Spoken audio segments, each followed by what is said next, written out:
Boa noite, pessoal. Tudo bem? Sejam todos muito bem-vindos à nossa primeira aula aqui, né, pessoal? Antes de mais nada, quero me apresentar a vocês. Eu sou a professora Priscila Paixão, trabalho na Unicesumar há 17 anos. Eu já estava na coordenação dos cursos de História e Geografia e a partir, então, de 2021, eu estou assumindo a coordenação do curso de Filosofia e do curso de Sociologia. Aí a gente acaba abarcando aqui um portfólio das licenciaturas na área de Humanas, tá? E a gente consegue fortalecer todo esse trabalho. Quero, então, dizer a vocês que eu estarei sempre à disposição naquilo que vocês precisarem de mim. Vocês podem me contactar através do sistema de atendimento eletrônico, do SAI, ok? Então, pelo SAI, a gente consegue aí ter essa comunicação. Eu sempre estou à disposição, como eu disse a vocês, para auxiliá-los naquilo que vocês precisam, nessa jornada acadêmica, nessa experiência, porque isso, afinal, é algo também fantástico, não é verdade? E aos poucos eu também vou conhecendo vocês. Esta aula hoje, ela está sendo disponibilizada tanto para os alunos do curso de Sociologia quanto dos alunos de Filosofia, ok? Então, tanto de Sociologia quanto de Filosofia. Olha que bacana, olha lá, Débora falando da Sociologia, isso é bacana, Débora. Olha só, muitas pessoas dando aqui as boas-vindas, uma boa noite, gente. Eu também quero dar boa noite para vocês. E eu confesso, eu vi que alguém aqui já disse assim que estava com saudade, né? Olha, eu confesso para vocês que eu também estou com saudades, tá, gente? Isso porque, como eu disse, eu venho, sim, da coordenação, então a gente está acostumado a essa dinâmica de sala de aula e de discussão, e isso é muito bacana. Olha, Giovânia de Filosofia, a Lua de Filosofia, Elaine de Filosofia, gente, o André de Sociologia. Pessoal, sejam todos muito bem-vindos realmente, tá bom? Olha, eu não quero aqui me atropelar muito, porque a gente tem muita coisa e eu também não quero atropelar a aula da professora. Hoje a professora Samanta quem ministrará a disciplina de Fundamentos Sociológicos e Antropológicos da Educação e a gente tem muito a aprender com ela. Só quero aqui colocar para vocês que depois que eu sair daqui, eu vou ficar no chat, participando junto com vocês no chat, ok? Então, se vocês precisarem de alguma coisa, eu estarei presente junto com vocês no chat. Meu nome é Priscila Paixão, ok? Então, a hora que vocês me verem ali, eu estarei ali presente junto com vocês, ok? E olha, gente, para a gente começar, então, um ano com uma chave de ouro, a gente também tem as boas-vindas do nosso pró-reitor executivo da educação à distância. Vamos ouvi-lo então, pessoal? Aluno, querida aluna, eu sou William Matos, o seu pró-reitor executivo da EAD Unicesumar. Você está iniciando uma jornada que fará total diferença em sua vida. E a decisão de iniciar uma graduação representa uma atitude de muita coragem. E, sem dúvidas, o passo que você deu simboliza um grande passo rumo à transformação do seu futuro. Mas preste atenção, para que essa transformação realmente aconteça, você precisa ter em mente um conceito fundamental. E eu estou aqui falando de propósito. E você pode me perguntar, mas o William, propósito é um conceito tão distante, tão abstrato. O que ele tem a ver com a minha trajetória acadêmica? E eu te respondo, tudo a ver. Por isso, hoje eu quero compartilhar com vocês a importância de reconhecermos o nosso propósito. Afinal, Eu acredito que o propósito da Unicesumar é fazer com que você encontre o seu propósito. E eu, como seu pró-reitor, quero te ajudar neste processo. Então, quais são as atitudes que você precisa ter para descobrir o seu propósito? A primeira delas é essa, autoconhecimento. Sim, autoconhecimento.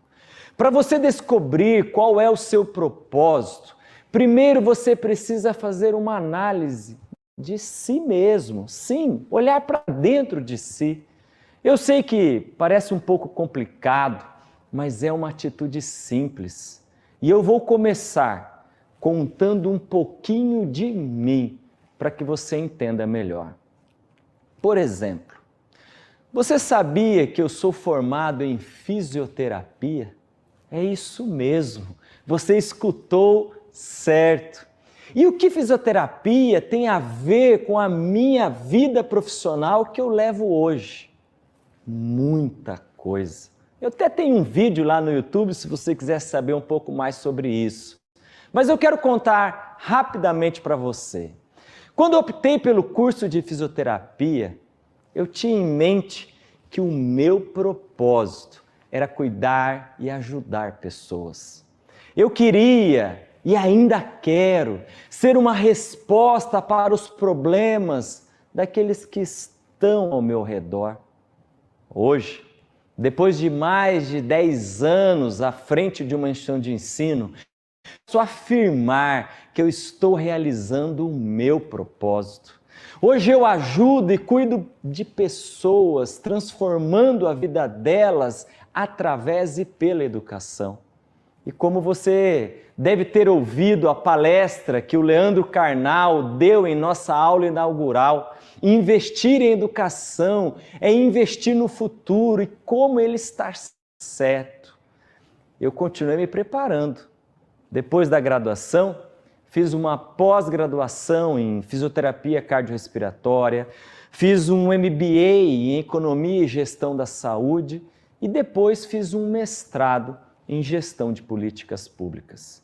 E todo esse processo aponta para outra atitude que você precisa descobrir se quiser saber qual é o seu propósito. Tá aqui, ó, atitude, preparação. Sim, a preparação em nossas vidas, ela precisa ser constante, todo o tempo. A escolha que você fez em iniciar uma graduação ou uma pós-graduação já foi um grande passo. Mas agora, permanecer nessa decisão é uma escolha que deve ser feita todos os dias na sua vida. Isso significa que você vai precisar de resiliência. Sim, a resiliência é a capacidade de repetir constantemente essa decisão. A resiliência é o combustível que te possibilita seguir adiante, tanto, preste atenção, em situações favoráveis, quanto naquelas não tão favoráveis, tanto em dias ensolarados quanto em dias de tempestades. Ser resiliente é permanecer com a decisão mesmo na pressão e saber qual é o seu propósito te ajuda a manter essa atitude. Quando temos em mente o nosso propósito, conseguimos nos dedicar a essa árdua tarefa da preparação. E preste atenção, eu não estou aqui te dizendo que será fácil, mas eu estou aqui te dizendo que apesar de não ser fácil, é totalmente possível alcançar os objetivos que você estabeleceu. Você percebe como essas questões estão entrelaçadas em si? Descobrir o seu propósito te ajuda a te motivar, a se preparar constantemente e viabiliza que você desenvolva a capacidade de ser resiliente. Por isso, É na caminhada que você precisa também entender que manter o foco no seu propósito é extremamente importante. Ele desenvolve em si o processo de autodescoberta. É na caminhada que o seu propósito vai se materializando. E eu compartilhei com você nesse dia a minha história, para que você descubra e construa a sua própria história nessa trajetória acadêmica e na sua jornada de vida. Eu descobri que o meu propósito é ajudar as pessoas e é por isso que eu me importo em motivar cada um de vocês a fazer o mesmo, a descobrir o seu propósito, a construir um projeto de vida, a levar essa missão aonde você estiver. Jesus também deixou bem claro o seu propósito aqui nessa terra, quando afirmou em João 10:10, eu vim para que tenham vida e vida em abundância. E mesmo diante da situação mais difícil, numa cruz, quando todos poderiam ter pensado que o seu propósito havia fracassado. Ao contrário, ele permaneceu firme e ressuscitou no terceiro dia. Ele cumpriu o seu propósito. Ele mostrou que era vida e vida em abundância. Ele perseverou no seu propósito. Por isso, hoje, esse é o convite que faço a você. Descubra o seu propósito, desenvolva o seu propósito e viva norteado pelo seu propósito. Eu tenho certeza de que você não irá se arrepender. Pense nisso. Um grande abraço a cada um de vocês. E quer me conhecer um pouco mais, conhecer um pouco mais daquilo que eu acredito, quer uma palavra de motivação? Me acompanhe nas redes sociais. Eu tenho certeza que juntos construiremos uma grande jornada. Um abraço a todos, fiquem com Deus e até a próxima. Olá, pessoal. E aí, tudo bem com vocês? Tivemos uma apresentação aqui da professora Priscila, né, nossa coordenadora, uma fala aqui do Wilson Matos para nos abrir essa nossa primeira aula. Não é uma aula inaugural, essa é uma aula já de início, a primeira aula da disciplina de Fundamentos Sociológicos e Antropológicos da Educação. Aquilo dali só foi umas boas-vindas para a gente começar bem o ano. E eu já trago aqui para esse nosso debate, para a sua aula ao vivo hoje, a nossa estrela, a professora Samantha Martinelli. Professora Samantha, bom, deixa eu só fazer aqui todo o cenário, né, que o pessoal está vendo, a gente estava um pouquinho em dúvida se era aula inaugural, o que era. Pessoal, hoje começa a nossa sequência de 4 aulas ao vivo da disciplina Fundamentos Sociológicos e Antropológicos da Educação. Eu sou o professor Lucas Lopes, mediador do curso de Filosofia. Eu já reconheci algumas personalidades ali, alguém do chat ali do ano passado. E quem não me conhece, no curso de Filosofia, eu serei o seu mediador. Eu sou aquela pessoa que responde essas perguntas através ali do Fale com o Mediador. Dúvidas, angústias, medos sobre o curso, questões, provas, prazos, dúvidas sobre os trabalhos? Fale comigo, que eu que vou atender vocês. É um grande prazer estar aqui e um grande prazer estar dividindo o palco hoje aqui com a professora Samantha Martinelli, que irá ministrar o curso de Fundamentos Sociológicos e Antropológicos da Educação. Samantha. Boa noite, pessoal. Boa noite, Lucas. Boa noite. Gente, é um prazer estar aqui com vocês. Nós estamos hoje, eu sou a professora Samantha Martinelli, como o Lucas colocou, trabalho na Unicesumar, né, há algum tempo, atuei já em alguns cursos da área social, já atuei no ensino básico, sou da sociologia, né, fiz meu mestrado em sociologia, e estou aqui para colaborar com vocês, para que a gente torne um pouco esse conhecimento mais fácil, apreensível, do que é esses fundamentos sociológicos e antropológicos, né, dos clássicos aí, para a educação, ok? Sejam muito bem-vindos. Temos aqui, né, Lucas, alunos da filosofia e da sociologia hoje. É até bom para dar um debate, as semanas comentário, né? Exato, a gente vê um pouquinho dessa multiplicidade de conhecimento, essa interdisciplinariedade. Isso, exatamente. Bom, Samantha, É isso. Então, vamos começar, gente? A gente já colocamos algumas coisas aqui. Vamos voltar um pouquinho e começar do começo, como se diz. Pessoal, disciplina, né, Fundamentos Sociológicos e Antropológicos da Educação. Nessa primeira parte, né, vamos dizer assim, nessa unidade 1, eu quero falar com vocês sobre o nascimento da sociologia enquanto ciência, ok? Eu quero que vocês entendam por que a sociologia se encontra aqui hoje, né? Porque às vezes a gente estuda as teorias, né? A gente sabe alguns autores, mas a gente não sabe por que a sociologia, né? Onde ela nasce, por que ela nasce, né? E o que ela veio fazer, né? A quem ela veio ajudar, ok, pessoal? Então, vamos falar um pouquinho sobre isso. Hoje a gente vai ficar retido um pouco nos acontecimentos prévios para a consolidação da sociologia enquanto ciência, né, ok? Para que a gente não atropele as coisas, eu sei que vocês são novos, tem alunos chegando, e aí nas próximas aulas eu abarco, né, na aula 2, possivelmente, os teóricos, né, da sociologia, na 3, os clássicos da antropologia, e também a gente puxa para a educação da aula 4, tem Bourdieu, só para vocês terem uma noção que a gente vai trabalhar tudo, tá? Tentar trabalhar o máximo possível que vocês estão vendo, né, ali no livro de vocês. Apesar de vocês terem aula conceitual, essa aula vai ser um pouquinho mais dinâmica. Por ela ser dinâmica, exatamente por isso, eu quero que vocês participem comigo agora no chat, né? Lucas está aí, a coordenadora Priscila está aí, e eu também quero ouvir um pouquinho vocês sobre o que é sociologia objetiva. Na verdade, eu quero que vocês me respondam o que a sociologia veio fazer. Ela veio dar respostas ao quê? O que vocês acham? Para que serve a sociologia? Para que ela nasceu, na verdade?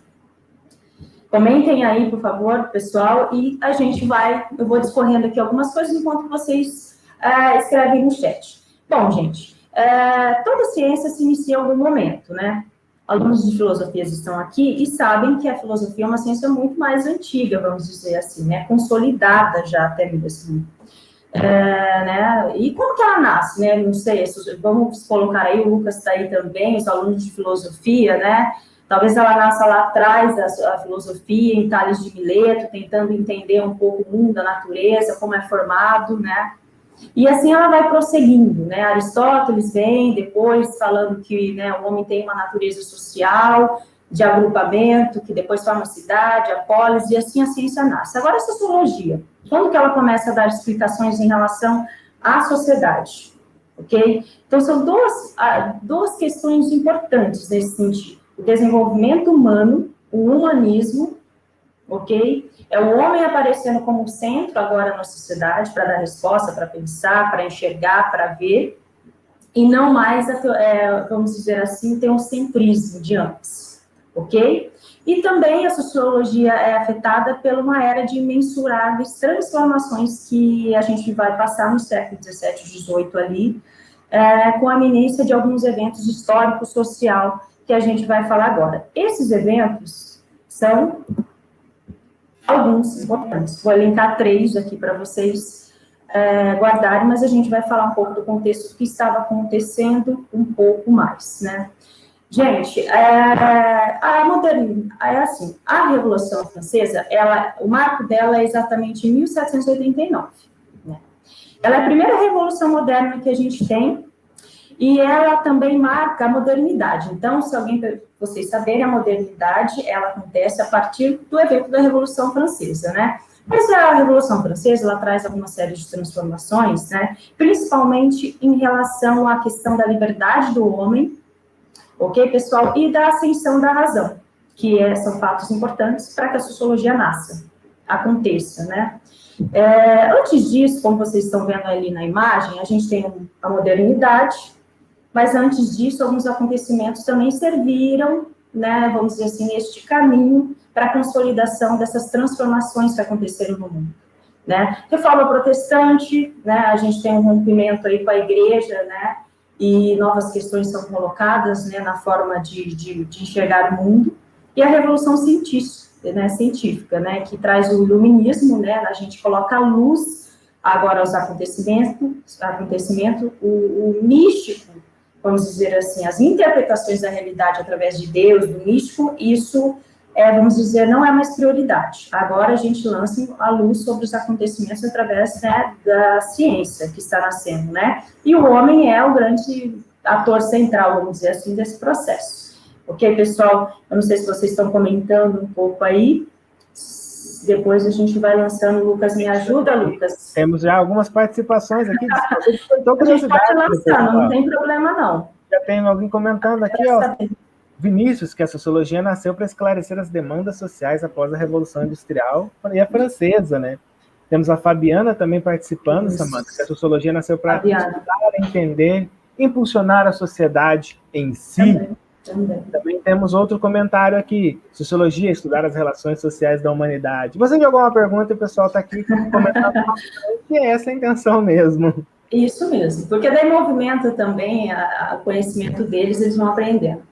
Então, vamos continuar, gente. Então, tá, ok. A gente já sabe que a modernidade existe e a ascensão do capitalismo acontece. Isso é importante. Então, guardem aí 3 eventos. Ascensão do capitalismo, Revolução Francesa e Revolução Industrial, ok? Nesse sentido, alguns fatores que nascem dessa revolução vão se tornar objeto de pesquisa da sociologia, pelos clássicos, né? Então, aí a gente já começa a ver que através desses eventos, vamos dizer assim, eles configuram, vamos dizer, um terreno fértil para os problemas sociais que viriam, em que o Durkheim iria falar disso, né? O Emile Durkheim, o Karl Marx e o Max Weber, que são os 3 clássicos aí da sociologia, né? Então, pessoal, na relação do capitalismo, da ascensão do capitalismo, o que muda? Porque a gente está falando de transformação. Porque a sociedade muda, por causa dessas transformações imensas que acontece, e que a sociologia começa a perceber as mudanças e que as relações sociais precisam de ajuda, vamos dizer assim, científica, né? Então, se antes, por exemplo, professora, mas o capitalismo vem antes, não acontecia formas de troca, por exemplo, as pessoas não consumiam, as pessoas não viviam, elas viviam, né, gente? Só que o marco, né, antes disso, o que acontecia, né? A gente tinha lá o feudalismo, né? Isso é uma coisa mais histórica, né? Em volta dos feudos havia o comércio, de certa forma, havia o escambo, que era a troca, havia o mercantilismo, de certa forma, só que o capitalismo, ele estabelece outra forma de trocas, né? Em teoria de valor, né? Em produção de mercadoria em grande escala, né, a um nível, assim, nunca imaginável. E, através dessa produção, o trabalho muda, né, a concepção de organização da cidade também se transforma muito rapidamente, né, em uma coisa, assim, que vai ser um pouco atropelada, a sociedade não está pronta para receber tamanhas mudanças, mais ou menos, que é isso. E não só a sociedade, as pessoas também precisam interpretar essa vida social que vai chegando até elas, ok? Então, a ascensão do capitalismo, ela faz isso, ela dá esse passo, né, para se vir aí, vamos dizer assim, a Revolução Industrial, ok?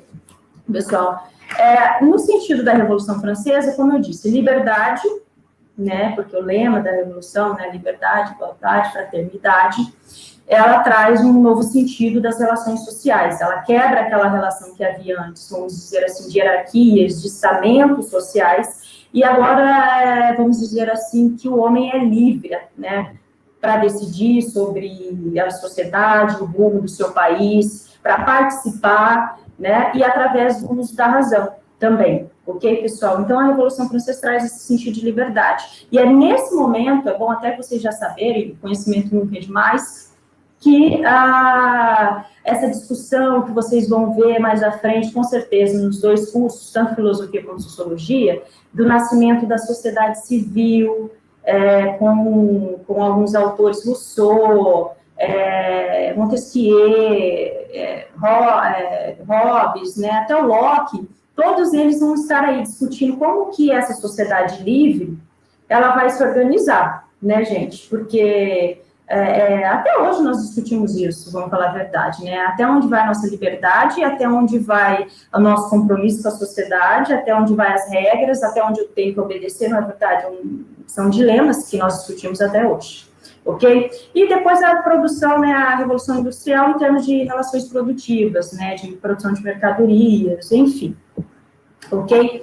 Então, gente, para a gente passar essa parte, deixar bem claro, isso é um acontecimento que ele se espalha, né? Ele influencia o mundo inteiro, né? Tem uma frase né, de um autor que diz assim, o Napoleão pega as ideias da Revolução Francesa e leva ela para o Ocidente, né? Espalha as ideias, né? E a Revolução Industrial, ela acontece através dos navios ingleses, né?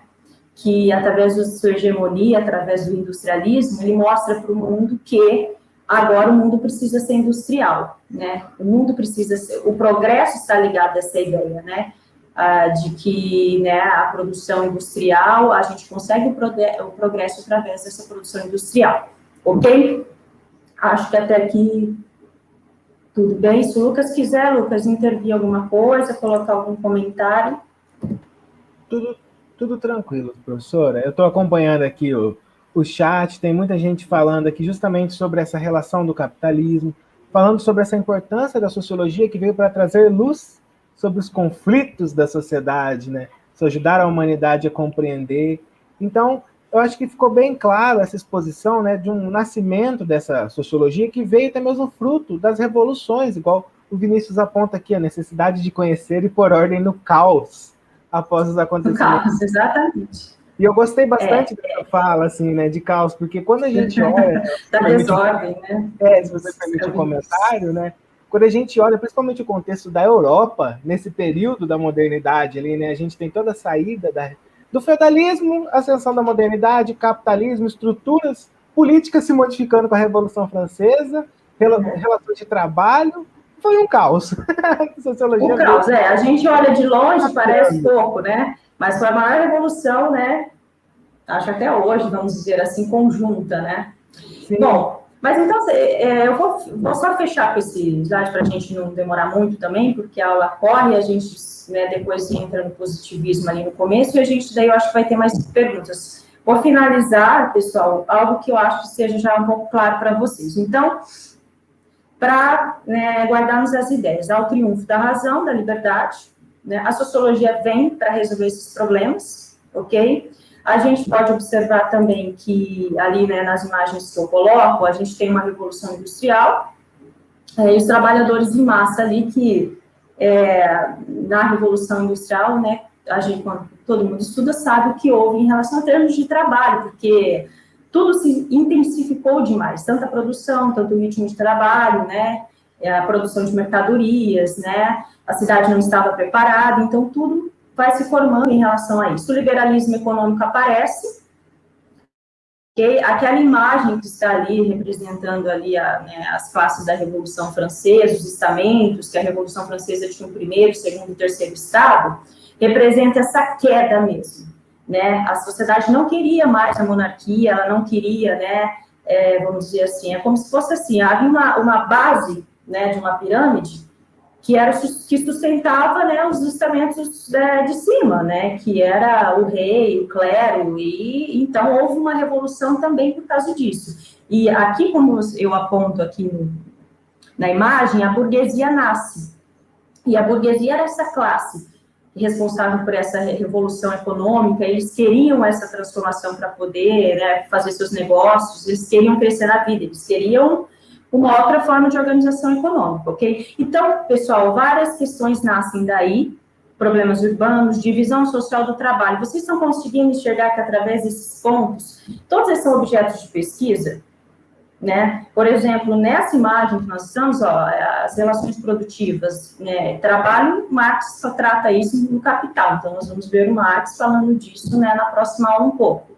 O Durkheim também vai aparecer um pouco nesse sentido, divisão social do trabalho, né? O Weber também está interessado nisso, porque ele, na ética protestante, no espírito do capitalismo, o que ele faz? Ele fala dessa ascensão do capitalismo, mas numa visão de como o protestantismo ajudou, né, vamos dizer assim, colaborou para que esse capitalismo acontecesse de uma melhor maneira.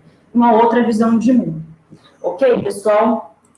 Eu vou passar para a gente conseguir, aí sim, entender um pouquinho por que vamos dizer assim, o que o Comte faz, né, que é o primeiro, vamos dizer assim, que institui a sociologia, Auguste Comte, ele fala sobre esse período. Comte vai dizer exatamente essa situação que eu estou colocando aqui. Ele fala, é preciso acabar com a Revolução de 1789, vamos reorganizar a sociedade, vamos transformar os relacionamentos entre os homens, vamos unir todos em um regime de liberdade e ele diz mais além disso, ele fala, vamos produzir o progresso através da industrialização. Ok, pessoal? Ah, professor, mas por que ele coloca isso? Ele coloca isso, pessoal, porque a Revolução se estende demais francesa e ele diz o quê? Então, esse é o primeiro princípio da teoria do Comte, do positivismo, do que ele acredita, na ordem e no progresso. Ok, pessoal? Então, como é que eu vou arrumar uma sociedade que não acabou a revolução dela, né? Você imagina o caos que estava a sociedade naquele momento, em termos, né, de organização social, de problemas, né, urbanos na cidade, de trabalho. Então, ele diz, não. A Revolução já trouxe tudo que ela tinha para nos trazer, ele concorda com a Revolução, ele é um republicano, ele acredita na participação política, né, no poder do Estado, mas ele diz, na liberdade, inclusive, mas ele diz, não, olha a sociedade como ela está, é mais ou menos isso. Ele vai dizer assim, e essa frase é dele mesmo, de um texto. Ele olha para a sociedade, olha como a sociologia aparece bem na teoria dele, né? Ele, na verdade, não é nenhum teórico. O teórico, né, acontece mais com o Durkheim, que herda dele um pouco algumas questões. Ele diz, a miséria pública é tão grande em Paris, é enorme, né? O pão é caro, né? Se receia que venha a faltar comida, vamos dizer assim, a cada passo encontra-se um operário sem pão, um trabalhador, né, sem trabalho, sem ter o que comer. A despeito da aflição geral, né, ele diz assim, o carnaval ainda alegra, os governos não se incomodam com essa frivolidade, quem dança não conspira. Eu gosto muito dessa frase, porque ela serve para a gente até hoje, né, enquanto as relações econômicas vão acontecendo, e às vezes a gente tem como ponto de fundo a distração, né, e quem se distrai não vê a sociedade, ela não vê os problemas, ela não vê os dilemas, e a sociologia ela quer ver isso, esse é o objetivo da sociologia, a gente retomando o problema, a gente quer investigar, a gente quer dar resposta, para isso a sociologia veio, tá? Lucas, vou te chamar, porque eu não... Se tiver comentários, nossa, tem muita coisa e eu não quero deixar uma aula que só eu fale, não. Não, temos bastante comentário, bastante participação do aluno. Gente, pessoal falando principalmente sobre essa relação das revoluções, Samantha, como que isso foi modificando, né? E eu estou vendo até mesmo aqui, aproveitar esse debate fervoroso do pessoal aqui nos comentários, para fazer um convite para eles, que na sala do café, né, na plataforma do estúdio, tem um espacinho lá também dedicado só para vocês interagirem. E aproveitando até o gancho do fórum da disciplina, né, Samantha, onde que também é um espaço aberto ali, onde vocês vão debater, expor seus posicionamentos, e a gente também participa, nós que somos os professores. Também. Eu entro lá também, gente. Eu posso entrar lá, o fórum é para isso mesmo, né? Temos até aqui participações, porque você comentou sobre Durkheim, sobre o estruturalismo, sobre a relação do positivismo, né, falando que essa linha de ordem e progresso, mas só com o Durkheim, a sociologia vai seguir um método mais firme, né? Comentando que foi esse do estruturalismo. Eu acho que os alunos até estão ansiosos, né, já para a continuação. Saber do Durkheim. Eu estou vendo aqui, deixa eu ver, para de mim.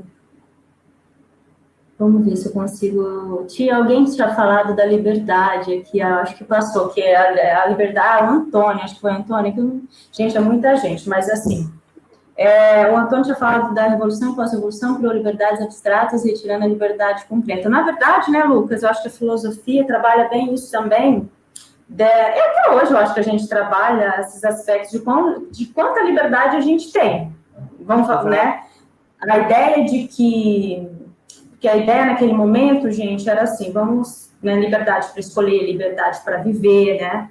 Só que nós depois vamos viver, né, nós estamos transformando a sociedade civil em um contexto de leis também, a discussão da liberdade está aí na sociedade hoje, não está? As pessoas a todo tempo dizem, eu não vou fazer isso. Tem a liberdade de fazer isso ou não. Estão me oprimindo. Temos várias concepções, acho que é muito interessante começarmos a pensar nisso, que isso aqui, pessoal, eu diria que é uma discussão que gera um pano para manga enorme, a liberdade. Nossa, é enorme. Não, mas é questionável mesmo. Oi, perdão, Samantha? Não, falei não, então, eu vi, porque é muita coisa, eu falei, é questionável mesmo, né? Aquele momento, a ideia era essa, a liberdade era vista como uma coisa ideal naquele momento, Mas tudo que vai para a sociedade, gente, vira motivo de debate, de conflito, né? De mudanças, né? E é esse o papel mesmo. De poder também. Exato, e esse é o papel nosso aqui também, né? Gerar esses debates, essa movimentação de ideias, né? Porque eu acompanhando aqui o debate, o pessoal principalmente falando sobre o capitalismo, essa opressão, né, da burguesia, apontando até algumas perspectivas históricas, né, que a gente tem de toda essa relação de poder que foi também desembocando na Revolução Industrial ali e a transformação da Europa com a modernidade, né, Samantha? Então, acho que a gente poderia...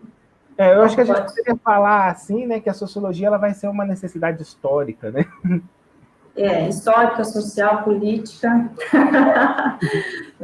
E sabe uma coisa que é importante dizer aqui? As pessoas perguntam por que o clássico é clássico.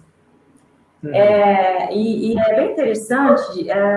Primeiro, o clássico é clássico, gente, porque ele é capaz de interpretar a realidade social ainda hoje.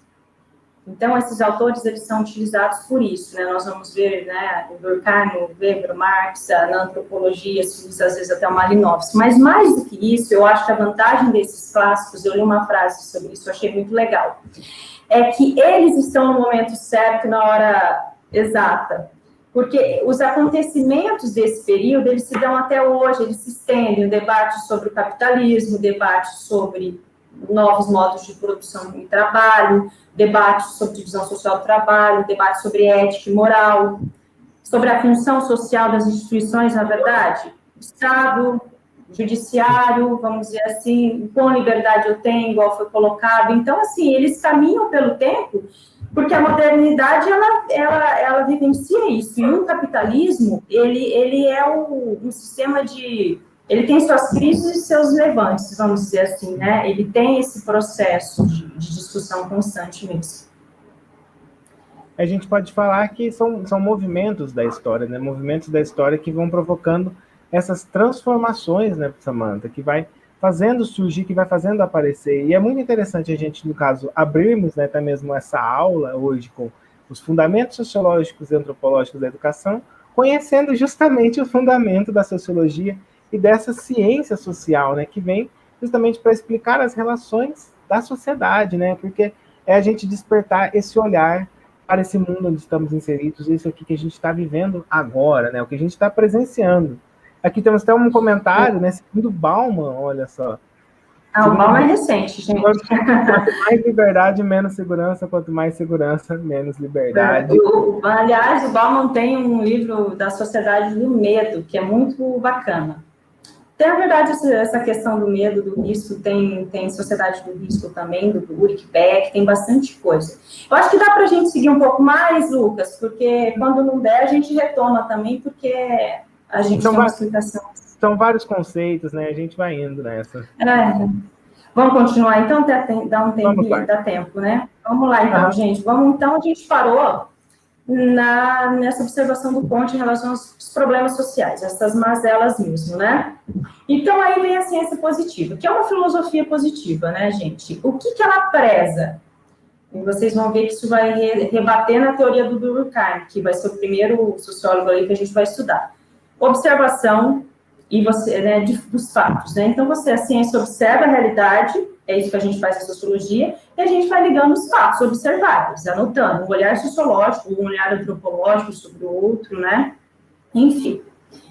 O que acontece ali no século XX já, né? A ciência se desenvolvendo, várias ciências têm o seu papel, né? Tinha dito que a filosofia nasce lá atrás, mas não, a sociologia está junto com outras ciências mais recentes, como a psicologia, né? Então, nessa ordem que eu coloco aí, que foi até que o Comte coloca mesmo no seu livro, então a gente tinha astronomia, depois a gente teve a física, a química, que foi nascendo, a fisiologia, que na verdade representava a biologia, e depois veio a sociologia, né? Depois da biologia veio a sociologia. Isso daí vai ser importante, gente, porque alguns aspectos de como a biologia analisa uma célula, né, a natureza, a sociologia ela recebe um pouco esse legado também. A gente vai ver isso melhor na teoria do Durkheim.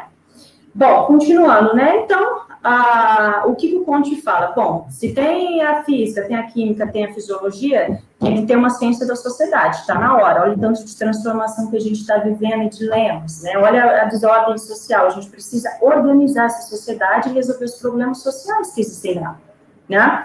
Então, ele fala, vamos criar filosofia, né? A próxima vai ser, ele fala, né, não filosofia, mas uma filosofia da moral, que né, de certa forma a filosofia já tratava, mas o Durkheim, né, a sociologia também vai olhar para esse tema da moral, da política, e ele fala, então vamos criar a ciência do social, né? E essa ciência do social precisa ser positiva. Essa ciência do social, como vocês viram lá no começo da unidade 1 de vocês, ela se divide em 3 áreas, né? Nós temos a sociologia em si, que estuda um pouco mais as relações sociais, os fenômenos sociais, a antropologia, que tem uma ligação muito mais cultural, com os hábitos, costumes, ritos, e a ciência política, que está mais ligada ao comportamento político, às instituições, né, a democracia, a cidadania, a participação política, esses outros aspectos, né? Mas a ciência social nasce nesse momento com o nome de sociologia, né? Então, é isso. Bom, essas ciências positivas se constituíram, então, nesse momento, né? E há leis para observá-las, né? Para o desenvolvimento delas, porque é uma ciência. Então, agora, não é mais aquela observação da sociedade, sei lá, eu observo um objeto de achismo. Não, agora eu crio leis para observar um fato social, por exemplo. Ok? Vamos ver o que mais, né? Para a gente, já chegamos no Durkheim, então finalizando um pouco aqui também. Uma pergunta aqui que eu acho que é bem interessante ali, que ainda sobre esse positivismo do Comte, para a gente recuperar, para não passarmos ali, né? Sim. Em cima da sua fala sobre o Ordem e Progresso, né, a Débora poderia dizer que o Brasil ainda segue alguma construção positivista, ou apenas usa a frase Ordem e Progresso com o contexto atual mais relacionado a uma forte tradição militar? Questões polêmicas, questões que movimentam vários assuntos, questões críticas. Na verdade, dá para deixar a pergunta aí, Lucas, fazendo um favor. Na verdade, o lema da bandeira mesmo do Brasil é esse lema positivo mesmo, né? Ordem e progresso vem dessa relação do positivismo, né? Então, ela disse, né, se tem alguma relação na realidade social. Exato. Olha, se o Brasil hoje ainda segue uma construção positivista, ou o que a gente tem hoje só foi uma herança desse período? Olha, o Brasil, ele tem uma herança, assim como toda a América Latina tem uma herança desses fatos. Na verdade, até um aluno me perguntou esses dias sobre esse olhar ocidental, Lucas, né? Que é um debate científico, né? Que a gente recebe uma ciência ocidental. Mas é fruto desse período mesmo, gente. Essas influências todas, né, chegam até a América Latina também, né? Olha, eu acredito que o Brasil teve uma influência, não sei se agora, assim, o positivismo ainda é iminente, mas, assim, industrialização era uma coisa muito vista ali no começo da década de 20, no Brasil, com Getúlio Vargas, né? Ou aquele lema, quem sabe, do Juscelino Kubitschek ali em 50, né? 50 anos em 5, né? Então, essa coisa da revolução, do progresso através da industrialização, ela foi uma meta. Apesar que o Brasil, eu acho que ele né, não teve uma relação tão boa assim de progresso em relação à indústria, né, como deveria. E hoje, gente, hoje é tanto dilema, é tanto dilema social, vocês vão ver isso no curso inteiro, viu? Questões reais da realidade. Questões reais, ainda mais ampliando nossos olhares, né, sobre essa realidade, principalmente sobre esse Brasilzão onde a gente está inserido, não é mesmo? Professora Samantha, o tempo está voando, meu Deus. A aula... mais aí? 5 minutos? Já são 5 minutos para gente.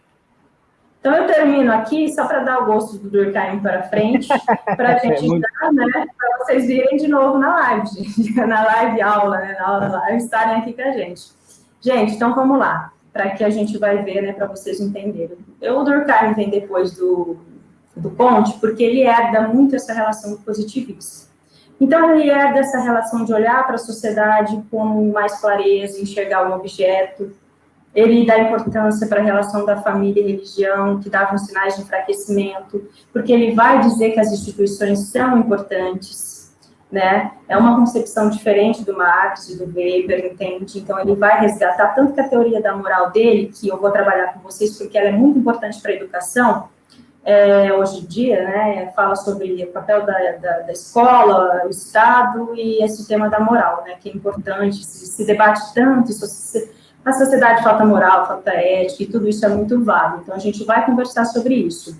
Ele adota um pensamento positivo, como a gente viu, né? Então, há regras sociais para a gente saber observar os fatos. Por isso, o fato social ele vai dar características lá na frente, e a gente vai ver isso com calma, né? Metodologia funcionalista, depois vocês vão entender. E a gente vai responder na próxima aula o que é a sociedade, como ela funciona para o Durkheim, o papel da moral, um pouco nessas questões que se ligam à educação. A professora Priscila está lembrando da enquete da aula. Lucas? Bom, pessoal, a gente já deixou aqui essa aula ao vivo aqui com um gostinho da próxima aula, porque é isso mesmo, pessoal. A aula ao vivo, esse momento aqui é o momento de vocês, é o momento de aula de vocês, onde a gente consegue essa interação e desenvolver o conteúdo. São 4 aulas ao vivo ali, seguindo o desenvolvimento do conteúdo, onde vocês vão conseguir ter um aprofundamento mais vivo, né? Então, sempre participem, né? A professora Priscila comentou ali no chat sobre a sala do café, que vai ser um ambiente que vocês têm no seu portal Estúdio. Dúvidas? Fale comigo ali através do Fale com o Mediador. Eu já aproveito aqui, Samanta, esse finalzinho, essa conclusão, né? Agradeço a sua presença nessa primeira aula ao vivo. Muito obrigado. Excelente aula. Obrigada aos alunos que participaram bastante. Muitas perguntas. Alunos muito críticos. Bem o perfil de filosofia. A gente gosta. Excelente aula. Vai São bem-vindos. Pessoal, para quem não perdeu agora, assistir depois. A aula está lá no fórum de vocês, no portal do estúdio. E também deixo um recadinho aqui, que é uns recadinhos de lei, para a gente encerrar.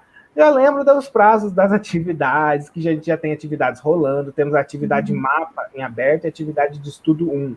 Atente-se ao prazo, se tiver dúvida, procure os mediadores. Em sociologia, vocês vão falar com a Samanta, filosofia, vocês vão falar comigo. É só falar ali, igual eu falei, a gente é aquela pessoa que responde o Fale com o Mediador. Se inscreva no canal do curso, aproveite para você receber essas notificações, né? Aquela pegada youtuber agora. Se inscreva no canal do curso, ative o sininho, compartilhe, assista às aulas, viva esse momento da graduação, que é esse momento de imersão no curso. E dúvidas, angústias, medos, procure a gente, principalmente sobre as atividades, pessoal. A gente está sempre disponível. Eu espero, de coração, que vocês tenham gostado dessa primeira aula, porque é só a primeira de muitas. As aulas aqui vão ocorrer todas as quinta-feiras, às 19 horas, horário de Brasília. Eu tenho certeza que será encontros cada vez mais produtivos. Eu agradeço mais uma vez pela participação. Obrigado, alunos.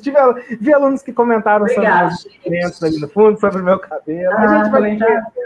A gente vai ter tempo ali para se conhecer. É uma imensa alegria ter vocês aqui conosco. A gente vai construindo a nossa história, construindo esse curso em conjunto, porque sozinho ninguém faz nada, mas em conjunto a gente é uma força, né, Samanta? Obrigado, pessoal. Encerra aqui. Até a próxima aula. Conto com vocês. Eu estou guardando o nome de vocês para ver vocês na próxima aula, porque a gente daí já vai trabalhando Durkheim, já vamos deixando aquele gostinho já para as próximas aulas. Muito obrigado, pessoal. Professora Priscila, obrigado pela participação. Obrigada. Até mais, pessoal.